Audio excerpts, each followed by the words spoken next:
19h45, la barrière info soir, messieurs, dames, bonsoir et bienvenue à cette nouvelle session d'information du lundi 29 mai 2023. Le comité international de la Croix-Rouge CICR a procédé ce jour au lancement de la 13e édition du concours national de plaidoirie en droit international humanitaire DIH. C'était dans l'amphithéâtre 1000 places de la faculté des sciences juridiques et politiques sous la présidence du ministre de l'enseignement supérieur et de la recherche Mamoudou Djibo. Boubacar Ibrahim, Nasser Seydou. Promouvoir le droit international humanitaire et son développement en vue de son application pour la protection des victimes des conflits armés, c'est l'objectif affiché à travers l'organisation du concours national de plaidoirie en droit international humanitaire. À l'initiative, le Comité international de la Croix-Rouge CICR, avec la collaboration de la faculté des sciences juridiques et politiques de l'université Abdou Moumouni de Niamey. Elles sont au total 16 les équipes qui participent à l'édition 2023 de ce concours qui est à sa 13e année d'organisation. Pour le CICR, cette édition est spéciale car cette année marque les 160 ans de l'histoire de notre institution. Le droit international humanitaire est un droit pragmatique et pratique. Sa raison d'être est de protéger les civils et les autres personnes qui ne participent pas ou plus au combat. Au Niger, la mise en œuvre nationale du droit humanitaire fait l'objet d'une attention particulière. Le Niger a ratifié la plupart des traités relatifs au droit international humanitaire et pour les mettre en œuvre a adopté des mesures très importantes, voire uniques pour certaines d'entre elles. Ce concours s'inscrit donc dans une tradition bien établie de promotion du droit humanitaire. Dans son discours officiel de lancement, le ministre de l'Enseignement supérieur et de la Recherche dit qu'il partage largement l'idée d'un tel concours qui met aux prises des écoles nigériennes. PhD Mamoudou Djibo a saisi cette occasion pour rappeler les difficultés auxquelles les étudiants en droit font face en lien notamment avec les stages. En tant qu'organisation humanitaire neutre, impartiale, indépendante, mandatée par la communauté des États,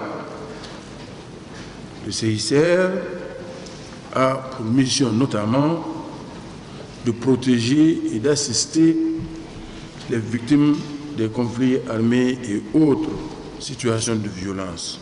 Il a également comme mission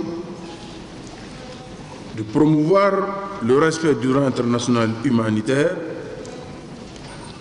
et la protection, l'assistance et la promotion me paraissent être trois piliers essentiels de son action.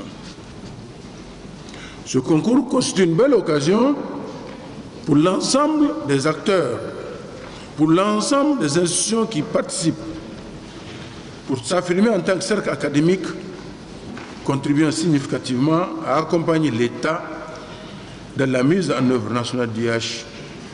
Il existe dans beaucoup d'institutions aujourd'hui un programme d'enseignement du DIH. Malheureusement, pour l'instant, le problème des stages reste un problème réel. Ainsi, 4 jours durant, les 16 équipes vont rivaliser les connaissances et les imaginations en faveur de l'application du droit international humanitaire et au respect de l'action humanitaire. Des équipes seront finalement désignées pour la grande finale qui se tiendra à la cour d'appel de Niamey le 1er juin prochain.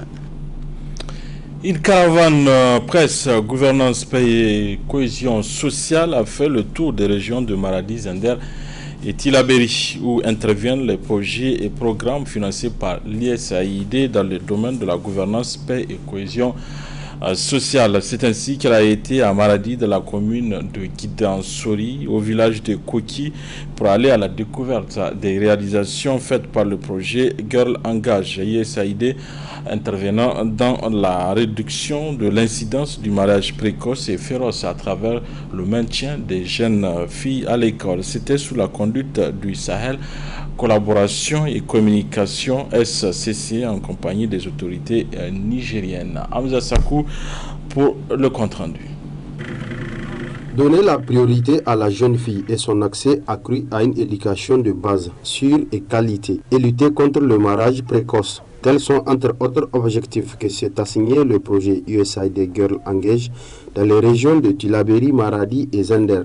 Objectif visiblement atteint dans la commune de Guédansori, région de Maradi, où pour mesurer l'impact de l'intervention du projet, une caravane de presse sur la gouvernance, paix et cohésion sociale, organisée par le Sahel Collaboration et Communication, était dans le village de Koki, où elle a rencontré une jeune fille du nom de Salamotou Ibrahim, qui, fort de son engagement, joue un rôle important dans la défense des droits des jeunes filles de son village.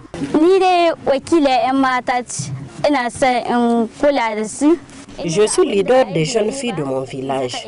Nous nous réunissons pour échanger sur des questions liées à nos droits.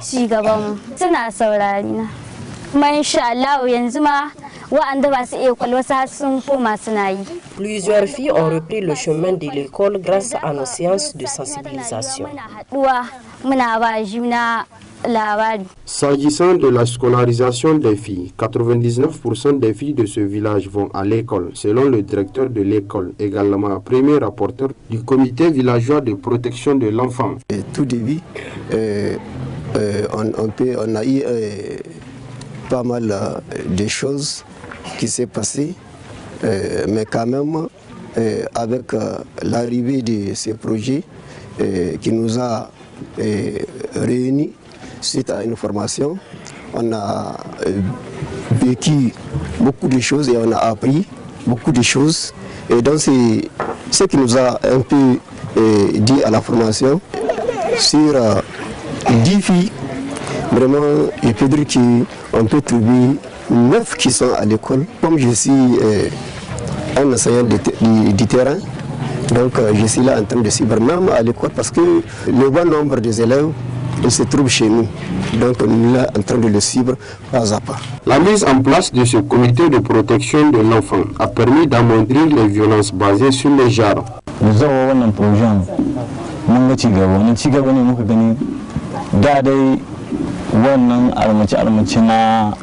na gaugawa da ake yi ma an mata yanzu mun samu sauƙin shi. Halayyar kuma an ce violence wannan. Avec l'arrivée du projet USAID Girl Engage, nous avons eu beaucoup d'avancées. Les mariages précoces et les violences basées sur le genre sont bannis. Sun so ba. Duk da muka ji irin wannan matsalar za ta faruwa ko kamin take faruwa muna haɗuwa tsakanin mu committee mu shawara akan wannan matsalar saboda mun ji an hora mu bisa gare ta. Nous avons l'intention de faire de la scolarisation de la jeune fille notre priorité. Mise en œuvre par Plan International Niger sur financement du gouvernement américain, le projet Girl Engage a réalisé diverses activités, notamment le recrutement des mentors, la formation des membres des comités villageois de protection de l'enfant, les missions de suivi des activités de terrain, les ateliers de réunion du code de conduite des établissements scolaires et la création des espaces sûrs pour les filles au sein de leur communauté. Lancement de la semaine mondiale d'action en faveur de l'éducation, édition 2023. Il est cet après-midi par la coalition nigérienne pour une éducation de qualité pour tous à SOEPT Niger avec ses membres et structures alliées. Cette campagne vise la sensibilisation à l'éducation, le plaidoyer au respect des engagements pris par le chef d'État pour atteindre l'objectif mondial pour l'éducation. Hamza Sakou, Ibrahim Abdou. La campagne mondiale d'action en faveur de l'éducation est un événement annuel internationalement organisé par la campagne mondiale pour l'éducation, à l'instar de tous les pays du monde. Le Niger, à travers la coalition nigérienne pour une éducation de qualité pour tous, SOEPT Niger, célèbre cette semaine sous le thème décoloniser le financement de l'éducation. Ce mouvement de la société civile vise à mettre fin à la crise mondiale de l'éducation qui est un droit humain fondamental.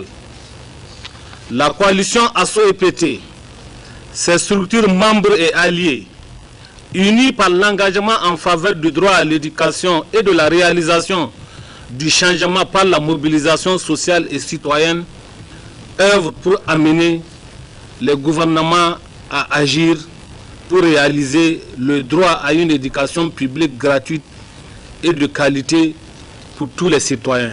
La Semaine mondiale d'action pour l'éducation, SMAE, est l'un des événements les plus importants pour le mouvement de l'éducation dans le monde entier et pour le secteur de l'éducation.